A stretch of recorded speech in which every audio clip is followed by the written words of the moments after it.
बोले तुझे खा जाएंगे। तब ध्रुव ने एक बात कही है, कहते हैं कि मेरी मैया कहती थी, आप भेष में तो मुझे संत लग रहे हो, लेकिन मेरी मैया कहती थी कि संत वो होते हैं जो भगवान के जाने का मार्ग बताएं, और मुझे लग रहा है आप तो मुझे भगवान के मार्ग से विमुख कर रहे हो।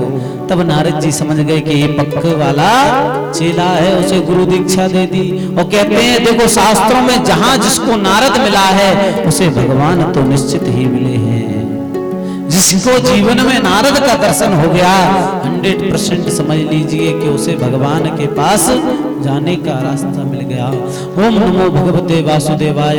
इस मंत्र का बोले आप जप करना।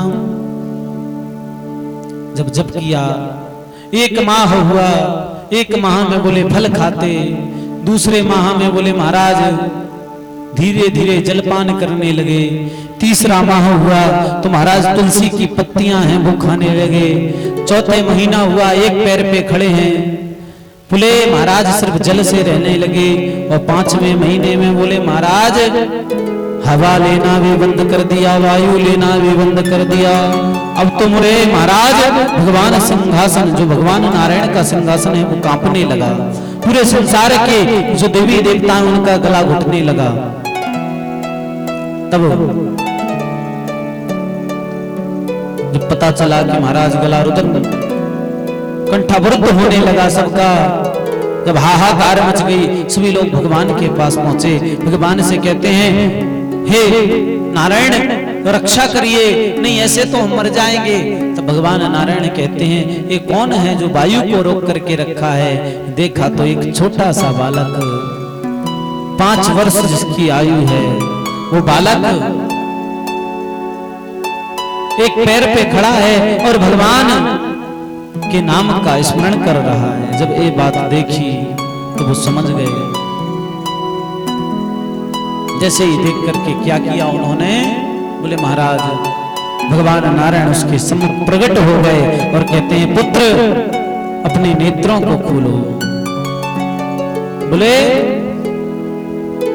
वर मांगिए, क्या मांगना चाहते हो?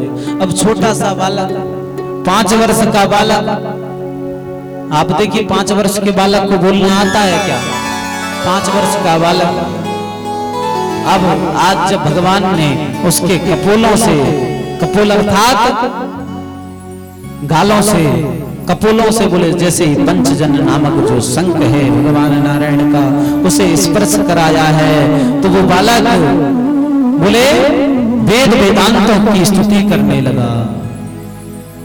बोले वेद वेदांतों की स्तुति का गायन करने लगा, वेद वेदांतों में भगवान नारायण की स्तुति करने लगा। देखिए आज उस बालक को उस मां ने भगा दिया था, उत्तान पाद वहीं देख रहा था बैठा बैठा, आज देखिए ईश्वर की कृपा से वो वेद वेदांतों का पाठ कर रहा है। आज उसने अपनी गोदी में नहीं बैठा लाता, आज भगवान नारायण स्वयं देखना, जीवन में याद रखना, जिसका कोई नहीं होता उसका परमात्मा होता है। आज तुम्हारा कोई साथ दे रहा हो ना दे रहा हो, लेकिन याद रखना कि वो ईश्वर जो नारायण है वो तुम्हारा साथ देगा, निश्चित है। जब तक तुम इन संसार वालों में लगे रहोगे कि ये लोग साथ देंगे, ये कोई देने वाले नहीं है, अगर उस पर विश्वास रखोगे तो वो साथ तुम्हारा 100% निश्चित देगा।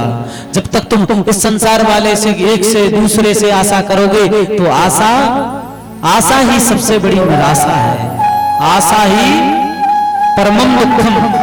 अगर तुम आशा करोगे इन संसार वालों से तो तुम दुखी ही रहोगे। अगर तुम परमात्मा से, परमात्मा के चिंतन करोगे तो तुम्हें कोई जीवन में कोई भी समस्या आ ही नहीं सकती।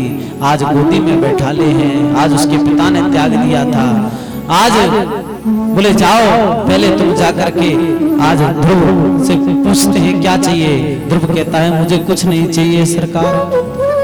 तब कहते हैं जाओ पहले तुम जाकर के यहाँ राजगद्दी पर, राज सिंहासन पे बैठो, फिर ऊपर जाकर के तुम्हारे लिए ध्रुवलोक में बना देता हूँ। आपने देखा होगा विवाह के बाद ध्रुव तारा के दर्शन करवाते हैं शादी में। वैसे सबन की शादी हुई है, कछुअन की नहीं हुई, जिनकी होगी उन्हें पता चल जाएगा। कि महाराज जब शादी के विवाह के जब फेरे होते हैं तो कहते हैं ध्रुव तारा के दर्शन करो, तो ध्रुव को साक्षी मान लो, ध्रुव हमेशा अटल रहते हैं। तो बोले ध्रुव लोक बना दिया। अब इधर जाकर के जहां जिस मां ने परित्याग किया था, आज वही पिता उत्तानपाद सुरुचि सुनीति आरती की थाली लेकर के खड़ी है स्वागत के लिए। कहते हैं जा पर कृपा राम की होई, बापर कृपा करते सब कोई,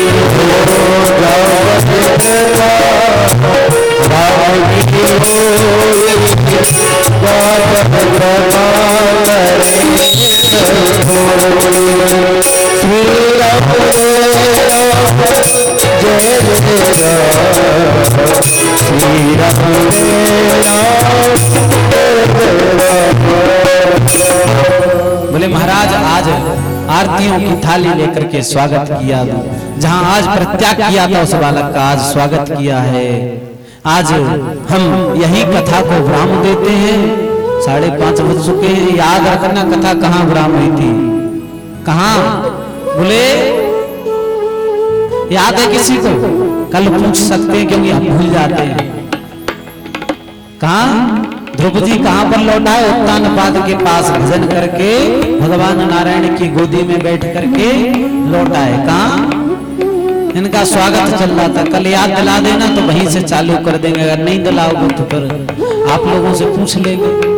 वैसे ही सभी लोग सत्संगी हैं, सभी को याद रहेगा, सभी बहुत भजन करते हैं। बोले भाग्य बिहारी लाल की। एक बढ़िया सुंदर सा भजन, फिर इसके बाद आरती। आइए